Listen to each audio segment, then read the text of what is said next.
there, English learners, and welcome back to the English Flow podcast, the place where learning English becomes part of your everyday life.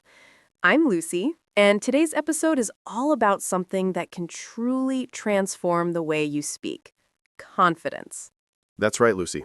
Confidence isn't just about how you sound, it's about how you feel when you speak.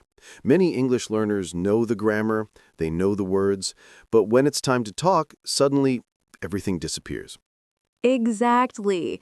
You might have felt that moment of panic before saying something in English, that voice in your head saying, "What if I make a mistake?" Or, "What if they don't understand me?" Well, today we'll show you how to silence that voice and talk to anyone with confidence. So grab your notebook, relax, and listen carefully. By the end of this episode, you'll have practical tools, mindset shifts, and real conversation tips that you can start using right away. Let's start by defining confidence. A lot of people think confidence means being perfect, but that's completely wrong. Confidence is not the absence of fear. It's the decision to speak even when you feel nervous. Real confidence comes from accepting that mistakes are part of learning. Yes, when you accept imperfection, you allow your English to grow naturally.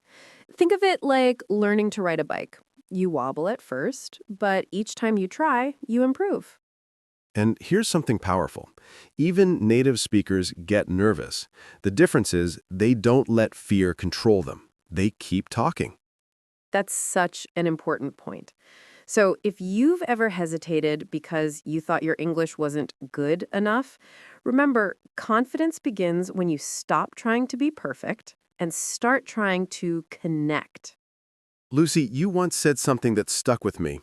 English is not a performance, it's a bridge. Yes, exactly. When you stop performing and start communicating, your energy changes. You're no longer trying to impress, you're trying to connect. And connection builds confidence. You realize you're not being judged, you're just sharing ideas. Here's a quick exercise for everyone listening.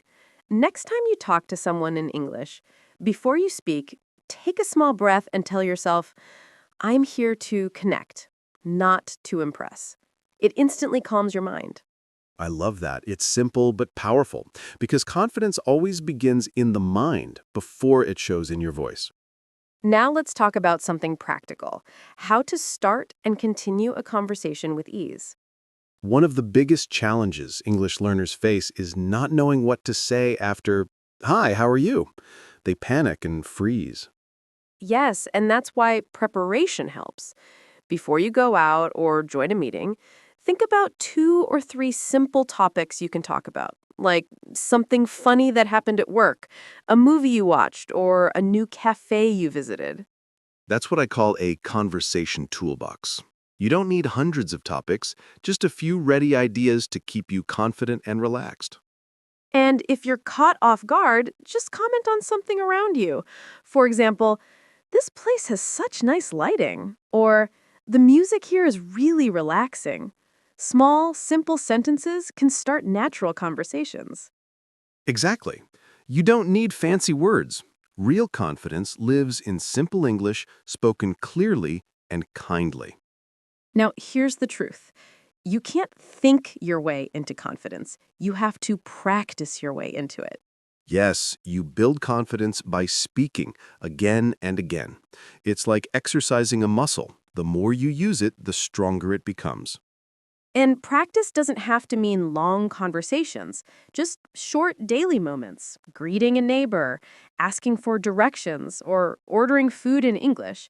All these count. Exactly.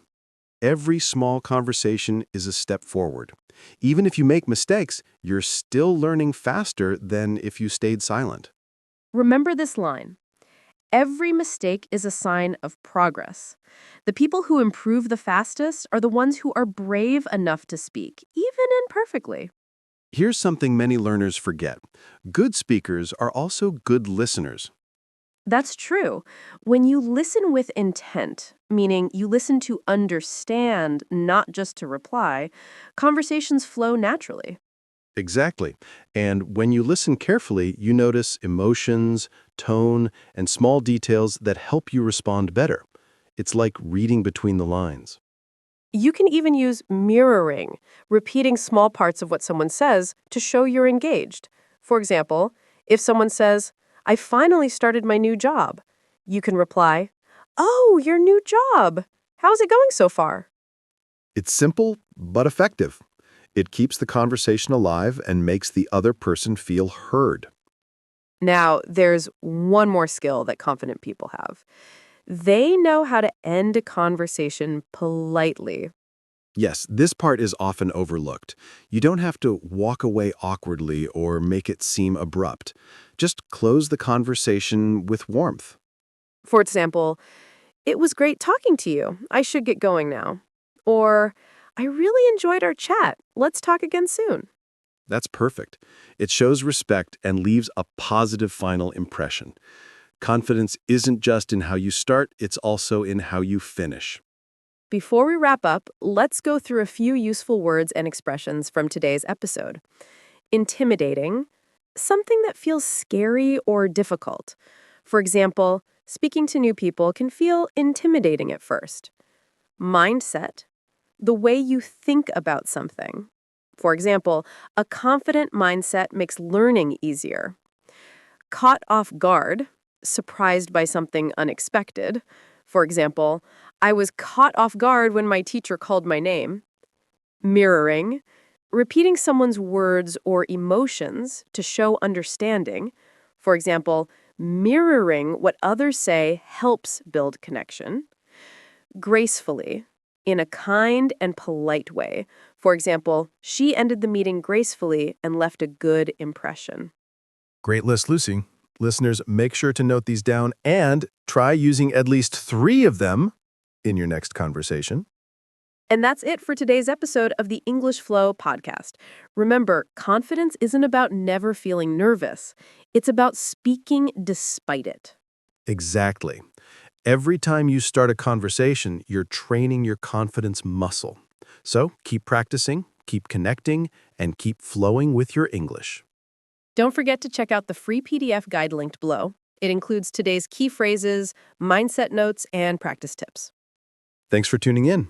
We'll see you in the next episode. And until then, keep speaking with confidence and grace. This is the English Flow podcast. Keep learning Keep growing, and and keep flowing flowing with English.